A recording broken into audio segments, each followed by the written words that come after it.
Hey gamers, today we're going to look at Century Eastern Wonders. Let's check it out.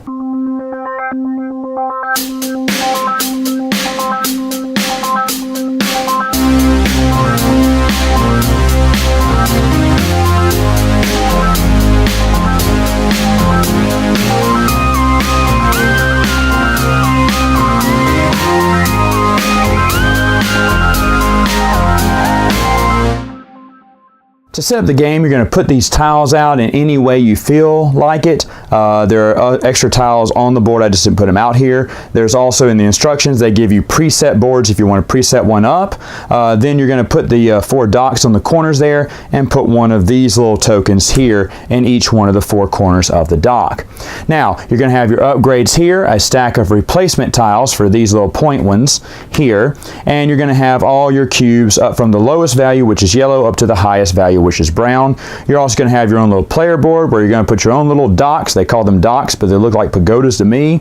You're going to put them here on your player board. First player will start with 2 yellow. Second player will get a little bit more spice. Third and fourth, and so on and so forth. You'll also have a little ship, and they'll be placed randomly around the board. So how this game starts off is your first thing you got to do, if you choose to, is move around the board. Now, moving around the board is very easy, and it costs free. You can just move one space in any direction of wherever you want to go. If you wanted to move an additional space after that, you would have to pay a little spice cube. So if I moved, let's say down here, and I wanted to move here again, I would place a spice cube there. Now, the only time someone can get that spice cube is if, let's say, the black player was here maybe on one turn, and they end their turn there. Now, if black player passes by there, you know, he wants to move 2, he would go 1, 2, and of course he would take a cube there as well and place it there to go past it. The only time you collect that is if a player ends their movement on that tile, then they may pick up those extra spice cubes and add them to their cargo hold. The player has a few options of what they want to do. First option, they can just decide to gather spice, and if they decide to gather spice, they're going to get 2 yellow cubes and add them to their cargo hold. However, a different action would be to build one of these docks here, and what they would do, they'd look at the color on the tile. The colors are brown, green, red, and yellow, and you would take a matching pagoda from that row. So you see I have brown, green, red, and yellow. I'm on a green tile, so I would take one actually from this row here and place it up there, and that would be my little green tile, my little dock there, if you can see that standing up. Now, on another action, let's say I decided not to move on my second action, but on my next turn, just stay there. So instead of, I could of course grab 2 more yellow spice if I wanted to, or I could take the action that's on this tile. So for instance, this one says I could exchange 2 reds if I had them for 2 greens. And so if I had 2 reds in my dock here, or my deck, my ship, I could exchange those and get that upgrade. So you can actually take the action on there. Now, there are some times where you will have to pay players spice. One of them is, let's say the black player were to move onto a space where the pink player already is.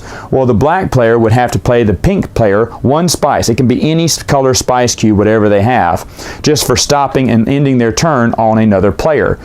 Now, if the black player also wanted to build a dock to take advantage of this tile, then they would also have to pay the pink player an additional spice token because there's already a dock established there. So it is good to be the first one to establish a dock in a lot of these tiles so you don't have to pay so many spice cubes to other people. But if you want to utilize the action, you may as well pay the spice to make sure you get that action. Now, what you're going to be doing is you're going to be going around, cruising around, getting spice, making trades, getting certain combinations of spice, because eventually you want to make it down to one of these 4 docks and pay that spice from your cargo hold to pick up the token and get the points. So for instance, if I had 3 brown and 1 yellow, I would take them, let's pretend these are 3 brown and 1 yellow here, and I'd remove them, put them in their little spots, and I would claim this token. And so that'd be worth 13 points at the end of the game. Now, after I claim that, I have to get get the next one on the stack, flip it over, and replace it there. Now what they tell you pre-game setup is, with these you need to take the top 5 from the deck, shuffle them around with the X on it. Now what does the X do? For instance, let's say I got this one next. Well, the next one I flipped from the board was an X. I put that there, and that means there's nothing there. Later on in the game, let's say black player was to get this one, so they would take this one. After that, the X would move over here, and then I'd get a new one from the stack and put it at the last or previous place that was gathered.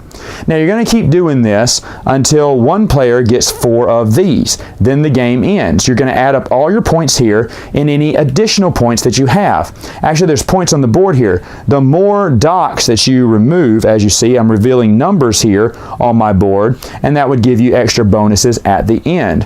One thing speaking of bonuses, getting these docks off, what if I was to remove a row vertically from my set? Maybe I got 1 of each color dock on the board. Well, when you do that, you actually clear out a row and you qualify for an upgrade. And as you can see, you can get up to 5 upgrades in the game.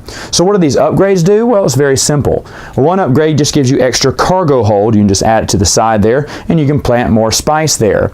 Another one allows your ship an additional movement for free. So you can move 2 spaces for free. So it gets you around the board faster. Another one counts as 1 victory point at the end of the game. Plus, whenever you just gather spice, you will get 2 yellow cubes and 1 red cube. So that's really awesome. This one over here, whenever you ever take the action of one of these tiles, you know, switch out spice, you get to upgrade one of those spice to the next color up. So for instance, if I had a red, I can make it a green. If I had a green, I can make it a brown. And of course, it's worth 2 victory points at the end of the game. Finally, the last one is just victory points. Whoever gets the first one is worth 6, second one's worth 5, 4, and 3 at the end of the game. Now, of course, once someone gets 4, you add up all those points, and whoever has the most points wins. Final thoughts, what do I think about the game? Well, I do love Century Spice Road, and this is like sequel. You can combine these two for a sea to sand expansion, or sand to sea, whatever they call it. To be honest, as of this video, I haven't done that yet. We've had so much fun playing the base game that I never really have combined them. Now, the rule book is very simple, and it seems very easy to combine them both. But to be honest, at this point, I prefer them as separate games, and they are separate. They're both fun. This one was surprisingly more fun than I thought it'd be. When I bought it, it was just basically because I had Spice Road and I want to see what the new one is about. And when I looked at it, I was like, this doesn't look like it'll be as fun as Spice Road. But it turned out that I was wrong, because I do think it's a fun game. Now, is it better than Spice Road? Maybe not. But to be honest, it feels like a different game, even though it does have some similarities with Century Spice Road. And I don't know, I really do like it. I'm glad it's in my collection. Which one do I like better? I don't know. They're kind of a little bit even right now, but of course this one's new, so I'd probably put Spice Road above it, like I said earlier. But if you love Spice Road, I think you should get Eastern Wonders. If you didn't like Spice Road, you may want to at least try out Eastern Wonders, because it is a different type of game. Now, I wonder if there's anyone out there who hated Spice Road and will love this one. I don't know. I haven't been looking around for it. But for me, I'm super glad I have this, and I can't wait for the next one to come out. All right, gamers, that's all the time I have for now. Until next time, game on.